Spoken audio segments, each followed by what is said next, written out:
Hello, friends.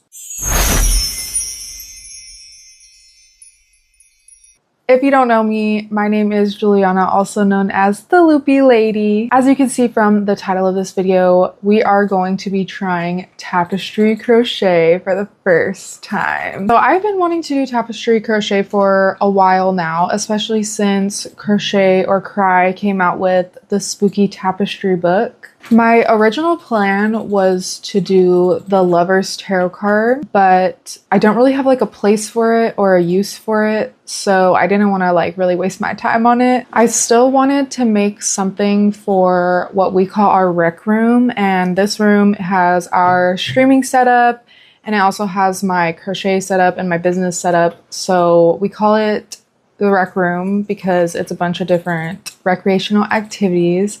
But we coined a new term recently and we now call it the Loopy Layer because I'm the Loopy Lady and our channel together is the Loopy Lovers. So I ended up making this design on Canva. I'm gonna load it into Stitch Fiddle and I'm gonna make this into a hangable tapestry. But before I get into this design, because this is a little more complicated and it's going to be a bigger piece because we want it to go over our window in our rec room, I am first going to start with another project. My cousin just moved into her first apartment and she's making like a gallery wall for her cat. So she wants cat related things and it's like by their food and water and stuff. So I ended up finding this design on Pinterest and it's this cute little kitty in a clown costume. The one that I found is red and pink, but with her colors in her apartment, I'm gonna end up doing cream and the other color is going to be like a sage green. I already have my yarn picked out. I'm using Loops and Threads soft classic acrylic yarn. So for the light pink, instead of doing light pink, I'm going to be using mushroom, and this is like a cream color, like an off-white. For like the background where the red parts are, we're going to be using this sage green. And this is actually sage in the Loops and Threads brand. So in order to start this, I want to load this graph into Stitch Fiddle because I can transfer the colors to the colors that I'm actually using, so it's a little bit easier and I don't get confused because I literally just got confused already. So I'm gonna do that tonight, and I also have to make a swatch. In Stitch Fiddle, it kind of tells you how to make the swatch, so that way you can see how big your piece is gonna be, and you can also customize like how big you want it.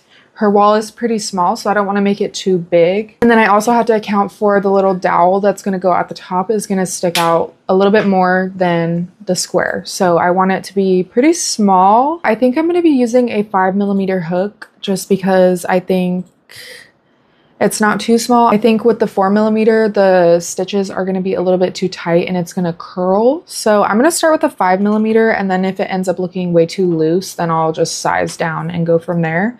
But yeah, so tonight we are going to make the swatch to be able to determine how big this tapestry piece is going to be. I'm going to load the graph into Stitch Fiddle and switch the colors over and then do my swatch and enter all that information in there, and then it'll tell me how big it's going to be. Okay, I'm back with the tapestry. It's literally 14 days later. It's November 17th.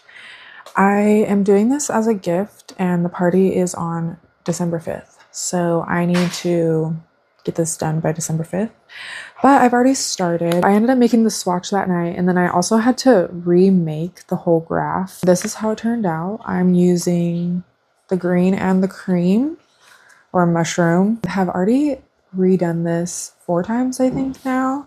And this last time was the most devastating. I don't know why I had it in my head that I needed 4 stitches for each checker. So I got to the 7th row and I realized, wait, why would I have 6 rows and 4 stitches? That doesn't make a square. I realized that I needed 6 stitches for each square. I had to take it apart. I was on the 7th row, so I was getting ready to go to like the box part of it, and I had to frog it. I'm back on my 2nd row.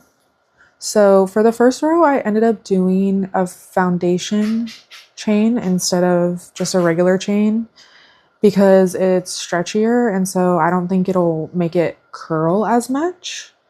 And then also with the color changes, it was a lot easier for me to get to wrap my head around it. I'm just gonna keep working on it tonight while we watch some TV, eat some dinner, all the good stuff. It's 3 days later. It's now Thursday the 20th. I have been nonstop working on this when I have the chance, usually for about an hour or two after work and then an hour at lunch. I am pretty far. I'm working on row 42 right now. There's a total of 66 rows, so I'm well over halfway. It is turning out so cute. I love the colors. I was afraid at first because when I did the checkered at the bottom, the colors really blended together, but now that it is a full picture, it looks so good. For this being my first tapestry, I'm pretty proud of this. It's super straight and my color changes honestly look really good in my opinion. And the back looks really clean. So I'm really loving this. I have my little graph and I printed out the paper so I can like write on it and stuff. I have a market to prep for too, but I want to get this done because it's so close to being finished. So I'm hoping to have it finished maybe tomorrow.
Okay, it's now Friday, November 28th. I need the tapestry to be done by December 6th. So I have about a week to get this completely finished and ready to go to give it to her. I went to Walmart to get dowels and they only had the 12-inch size and the piece is about 18 inches.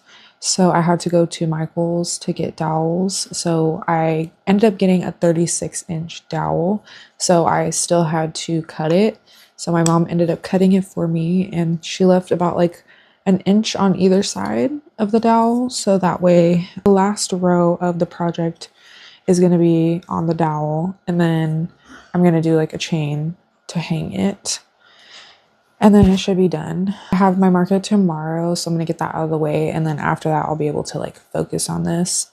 And then I have a second tapestry that I want to start because I was obsessed doing this. Next time I'll update you is when I'm working on the last row of this and we'll see how that goes because I've never had to crochet onto a dowel before. So I'm going to look up some like tips and tricks on it just to see what the best way to do it is, especially when I'm going to be doing color changes at the same time.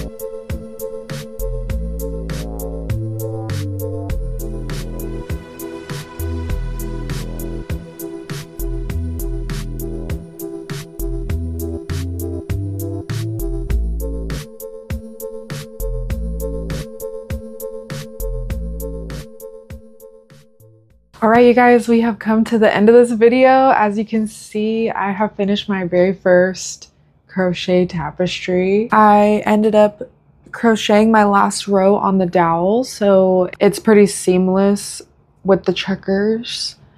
And then I just did a little chain. When it's not hanging, the chain is not in the way or anything, so you could just hang it from the sides as well.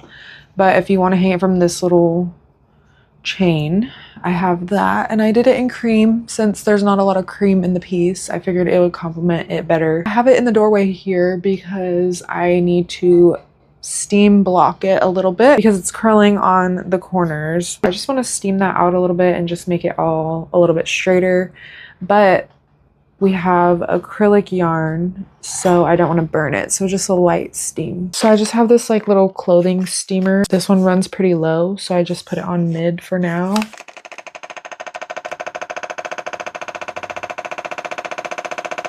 Hello? I'm scared. Is that a steamer? Yeah. What the heck? Okay, well, I guess I am not going to be using my clothing steamer because apparently it's not sucking up any water. It just sounds like this. So what I'm going to do is I'm just going to spritz it a little bit with plain water, and then I'm going to use the heat. This is still heating up, so it's still working, but I'm going to hold it far away and use the heat to hopefully straighten it out just a little bit at least.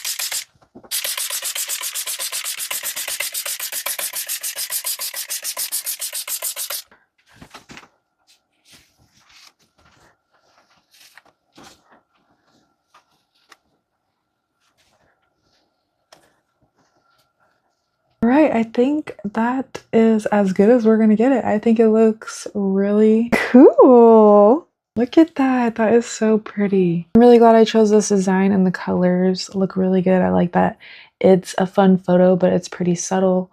She likes a lot of simple and like modern colors, so I think that I put my artistic flair on it, still staying neutral. For my first tapestry, I think this looks really good. I think it's pretty straight. Let me show you the back. Here is the back. That looks pretty clean to me. I don't know, let me know what you think. But I am super proud of myself. I'm so happy with it, and I had a lot of fun doing this. I already have my second tapestry in the works as of right now, so stay tuned for that. But let me know how you feel about my first ever crochet tapestry. I personally love it, and I hope that she is going to love it, and it's going to look so good on her wall for her kitty cat. If you made it to the end of this video, thank you so much for watching. And if you want to find any of my social medias or my website, you can click the link down in the description box. I definitely will be doing more tapestries in the future. Like I said, I already have one in the works, and that one is a personal one, so I definitely will be documenting that, so stay tuned for that in one of my videos. If you enjoyed this video, don't forget to give it a thumbs up and subscribe to me if you want to see more content. But for now, have a great rest of your day, and I will see you in my next video. Bye!